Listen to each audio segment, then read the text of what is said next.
Did you generate the ChatGPT one using this texting? Yes.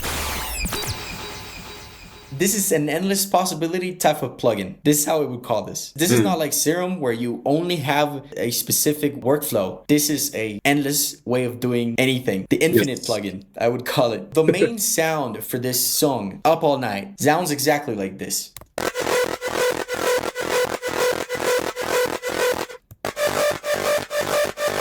And from my understanding, it's some sort of oscillator doing some wave shaping to some filter to some LFO. A little bit, yeah. Let's break it down. Basically, this is a frequency modulation. So we have our first oscillator, which is playing a math function. This is the red one. Oh, so this is the first oscillator. We are modulating this oscillator with a different one, the green one. This green oscillator is playing, the wave shape of that is made with the shaper. So the wave looks like a... It's like a sine wave, but it's like a mirror sine wave. It's like half a sine wave. So basically we're routing that thing into the shape of the other one, which is basically a frequency modulation. The shaper block is going into the math function, and that is the frequency modulation. We're controlling the strength of that frequency modulation with the volume knob. The volume knob being modulated by an LFO that controls the strength of the frequency modulation, which makes the sound go like womp, womp, womp. Yes.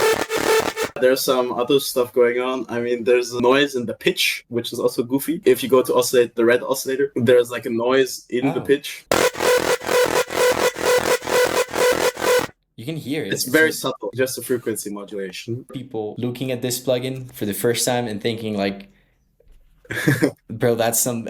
I know why you're studying math. Like it looks like some fucking math complicated thing, but I've gotten used to using this plugin, and I can tell you guys it's not as complicated as it looks. Especially when you start testing out different things, like what you just did with a fucking noise, moving it to the oscillator. Like you would never do that with Serum or something like that, for example. Like there's no reason why you would do it. So what else?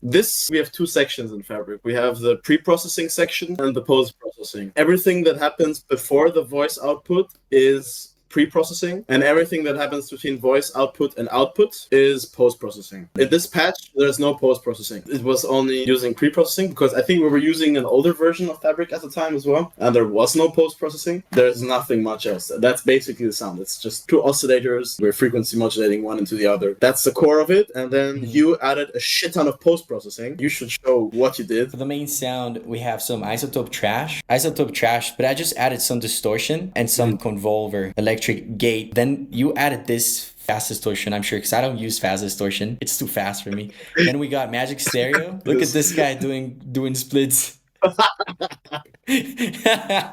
Oh my god. Yeah, we were using this to make it wider. A reverb, I normally use a bus channel for the reverb, but I remember the project already had the reverb like this, and I liked the way it sounded, like dirty kind of reverb, so we kept it. Then we got rid of some high mid frequencies, some of the lows, and then I used the free clipper because it's the only one I can use. I love G clip, but I'm using this. And kickstart, of course. Classic. That is going to a parallel channel, which is a synth out, and we're using Destructor, which I'm sure you used. This is not me. Yeah, I love Destructor. Then we got Hyper Chorus. These are new FL Studio. Yeah, these are new FL Studio plugins, bro. But these are really good. Like, shout out to ImageLine for these new plugins they added. They're crazy. I agree. Then we got OTT. 38%, and then another fast distortion. You can control how much parallel there's happening here on the lower part. Afterwards, we got another magic stereo. We're making it even wider. Now we got some, I think I'm using this for filters or something for the drop, because I'm seeing this thing. And of course, Endless Smile, but I don't think we're using this either. Another kickstart on the parallel channel, but pretty much what's happening for the first sound. But we have a layer that you also created. It's a more simple. It's a simple version of the other one, I think. And it's also on Fabrik. It looks very similar to me, but it's not. It's not. It's only one oscillator. It's going to a sine wave, and you're distorting it, but it's sort of like a parallel kind of thing. You're distorting it. You're adding a signal delay where you're adding another wave going in and then out. What the hell is going on in here? It's an infinity effect. You're actually right. It is. Signal delay is like the most powerful feature we have, and it's something you don't really see. I mean, it doesn't exist in any other modular flagship. It allows you to delay your signal by a specific time. You can, like in this setting, it's at 1 millisecond, but you can increase it to whatever you want. Then you can route this signal into any state. So you can route it into a previous state. And that's what we're doing. We're routing the output into a sine wave, and then the sine wave back into the delay, which creates like an infinite feedback loop. It's a very powerful feature. It allows you to create very aggressive sounds, but it also helps you create natural sounds. Like you can recreate natural instruments with signal delay. Like it's useful for physical modeling. Very powerful feature. Interesting. So we're controlling the volume here with an LFO as well, right? Yes. And there's distort.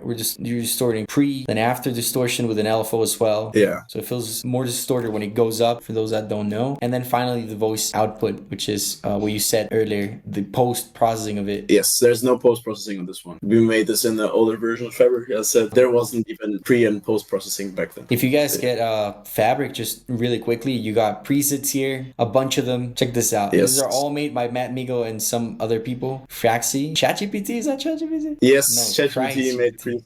Wow. Yeah, something I found interesting about this is that you can copy preset as text. Yeah. Did you generate the ChatGPT one using this text thing? Yes. Basically, we're working on a ChatGPT thing that you can write a prompt of a preset and then it will create the preset in Fabrik. Still very much in the work. We will get it done in the future. That's beautiful. ChatGPT is so powerful. Bro, it's getting better and better, bro. It's crazy. Actually, this video is being recorded right now with ChatGPT. What? I'm just kidding. It's not.